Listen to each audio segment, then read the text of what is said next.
hour timer? Fantastic. Let's begin.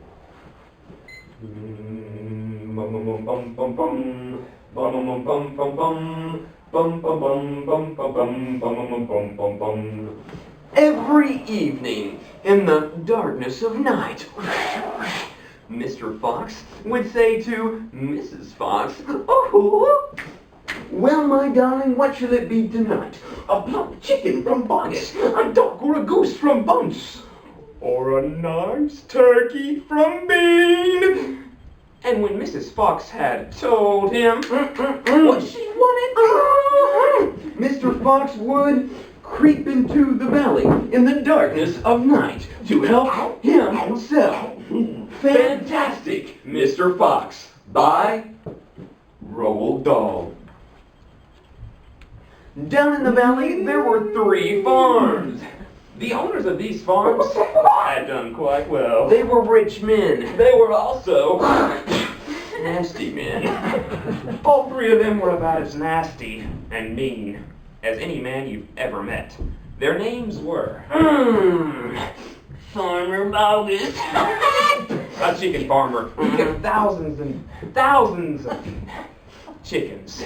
He was enormously fat. The second one was named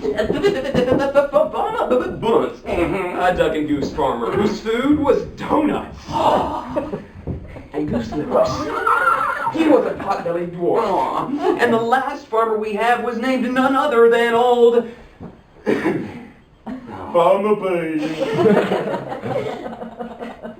This man was a turkey and apple farmer. He never ate, just drank gallons of that strong apple cider. Bogus and Bunce and Bean, one fat, one short, one lean. These horrible crooks, so different in looks, were nonetheless equally mean. On a hill above a valley, there was a wood. And in that wood was a huge tree. And under that tree, there was a hole. And in that hole lived Mr. Fox, Mrs. Fox, and their 4 small foxes. Every evening, Mr. Fox would creep into the valley in the darkness of night to help himself to a chicken. Farmer Bogus, a duck from Farmer Bunce, and a turkey from Farmer Bean. Dang and blast them lousy animals. I'd like to rip their guts out. They must be killed. Yes. But Bean, how? I have a plan. Bean, you've never had a decent plan yet. How about you just shut up and listen? Oh. Tomorrow night, all we have to do is wait outside this hole where the fox lives. We like to call it the fox hole. We'll wait there until he comes out. Then, boom, boom, boom, boom. Well, my darling, what shall it be tonight? I think we shall have duck tonight. Bring us 2 fat ducks. One for you and me. Oh, and one for the little children. Of course. Ducks it shall be. Now, darling, do be careful. Oh, precious. I can smell those goons from a mile away. So Mr. Fox crept up that dark tunnel to the mouth of his hole. Until... boom! Boom! Boom! Did we get him? Bean. Oh, we got the tail, but we missed the fox. Dang, y'all. I told you, we shot too daggum late. We should have let fly the moment that varmint poked his head out. You're right. It'll be 3 days at least before he gets hungry enough to come out again. I can't wait that long. Neither can I. Let's dig him out. Oh, no. It was the finest view miles around. I know. You're like miles around, honey. I know. It really hurts. I know it does. Oh, just trust me.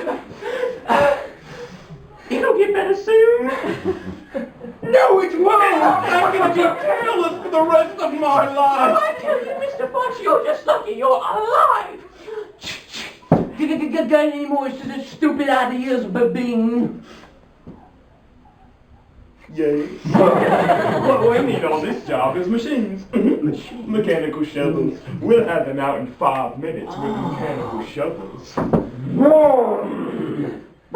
Oh dear. They're digging us out! Wake up everyone, there's not a moment to lose. They can't dig as quickly as a fox. No. We must go deep. Deep as we possibly can. Get it for your life! Hold it!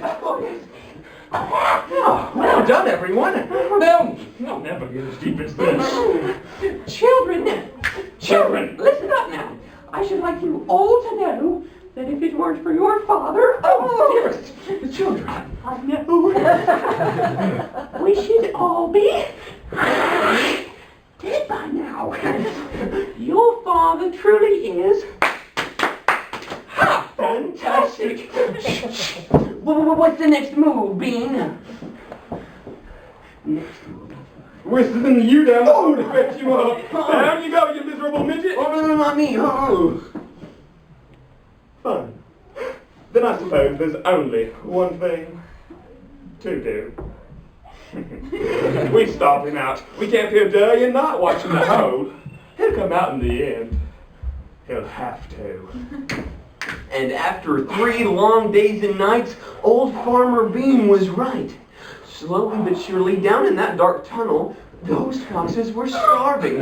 Oh, precious.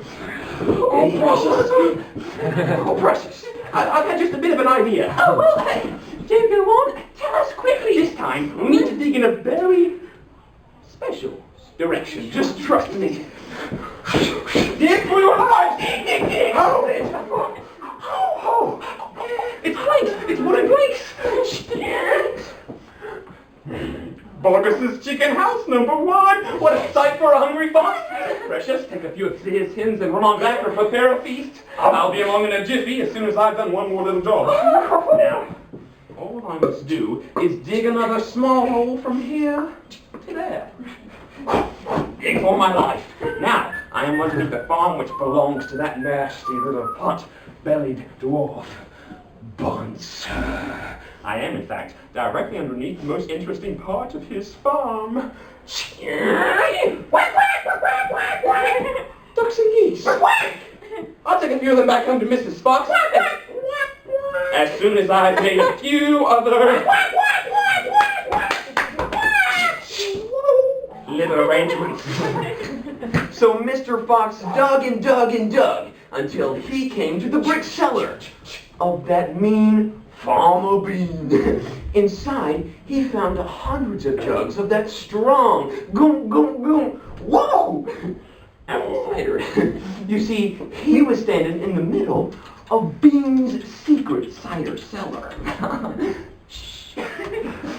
Some of this cider will make the feast into a banquet. So off he went, back to Mrs. Fox. Home again, swiftly I glide. Caw-caw!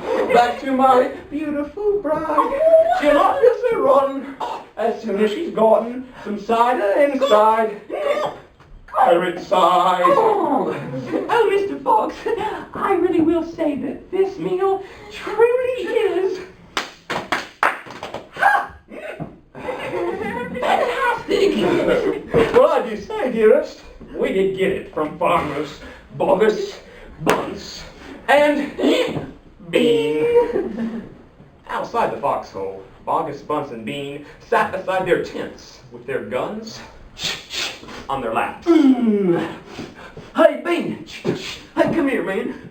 Those animals down there, they've got to be like famished by now. Yes, Bogus, they're famished by now. Well, I do say, they were making a dash for it at any moment.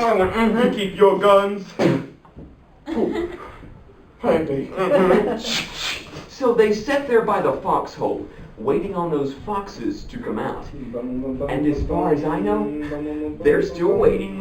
Bum, bum, bum, bum, bum, bum, bum, bum.